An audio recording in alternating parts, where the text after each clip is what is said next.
Welcome to part 2 of using Illuminate to help students do their self-directed learning. Now, I want to show you how you get the screen set up for students to be able to come up and scan their cards. What you're going to do is, as you're on your county page, you're going to go back over to the staff once again, and then from there, you're going to click on your Illuminate. Once your Illuminate comes up, you're going to be able to go to Assessments, click on your List Assessments, and then you can there go into which assessment you are going to have the kids scan.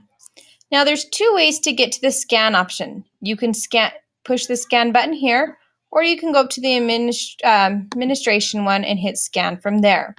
So we'll go ahead and hit scan from here since it's the first time anyone has scanned.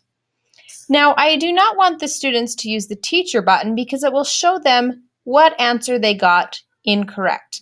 So instead, I'm going to make sure and click on the student button. Now, the nice thing is I can have multiple tabs open and ready to scan. I also purposely made my labeling or the title of each assessment very clear and easy that my kids can see it's week 8, day 1 on the tabs when they're opened up. So it's something to keep in mind when you go in and label or title your assessments. You can see I have week 8, day 1, day 2, and day 3 open. I'm going to go ahead and show you one more way to do this. So I'll just go back to the staff, hit my Illuminate to get back into the Illuminate option. Now I'm going to go here to Assessment and go to my List Assessments again.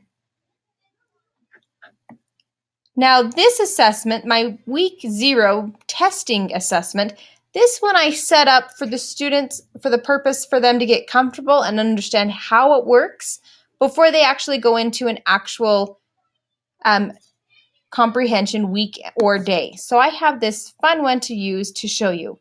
Now if students have already scanned on one of your assessments that you're going to go back into, it's going to give you a little graph, a little pie graph, and show you I had 29 students that got 4 out of 4 correct. I have 6 students that got 3 out of 4 correct. I have 17 students that either only got 1 out of 4 correct or 2 out of 4 correct. So right away I can see, okay, I have a good number of students that can do it and a few students that are struggling in this area.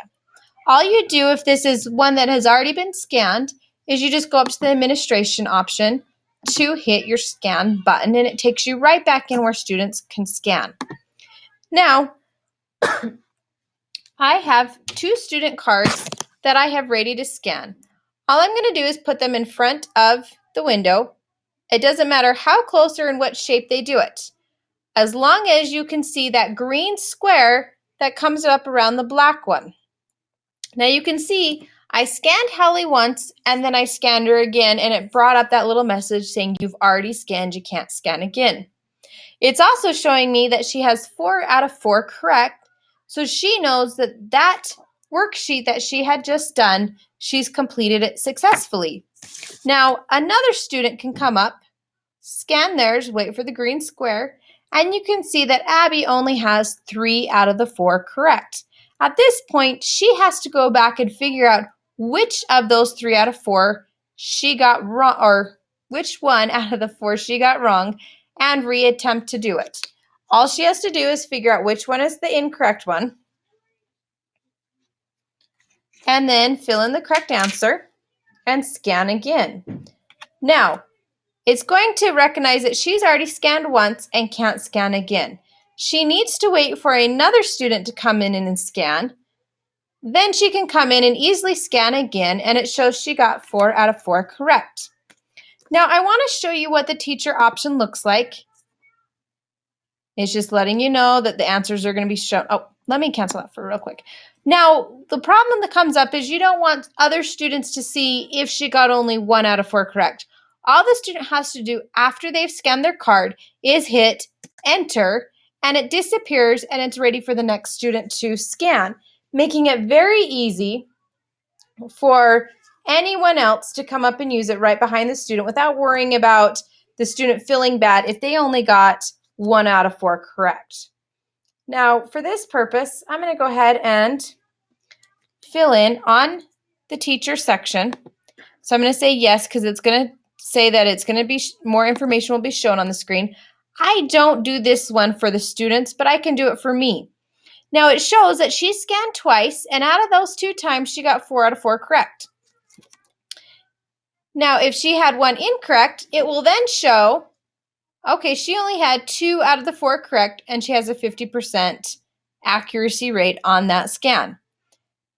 This one here is my other student scan. So it's not showing names, it's just showing them by their identification number. Now, if this student is something that I want to see which one they got wrong, I can have show me. Well, it's saying that on question 3, she marked A, but the correct answer was C. On question 4, she marked A, but the correct answer is D. I do not use this for my students. The reason for that is I want them to go in and find out which one is the wrong one to fix it. So that is why I use the student version as opposed to the teacher version of it.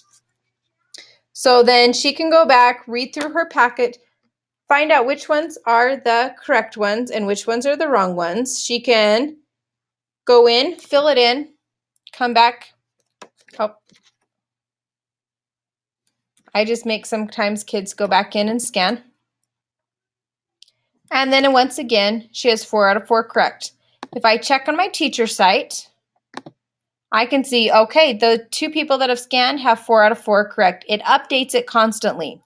Now, in those reports that you print, when you print them out, you might have seen some were in red, some were in yellow, and all of that. It makes it where the last or the latest one that was scanned is what's going to show up on your report packet. It's not going to show all the different scans that they have done.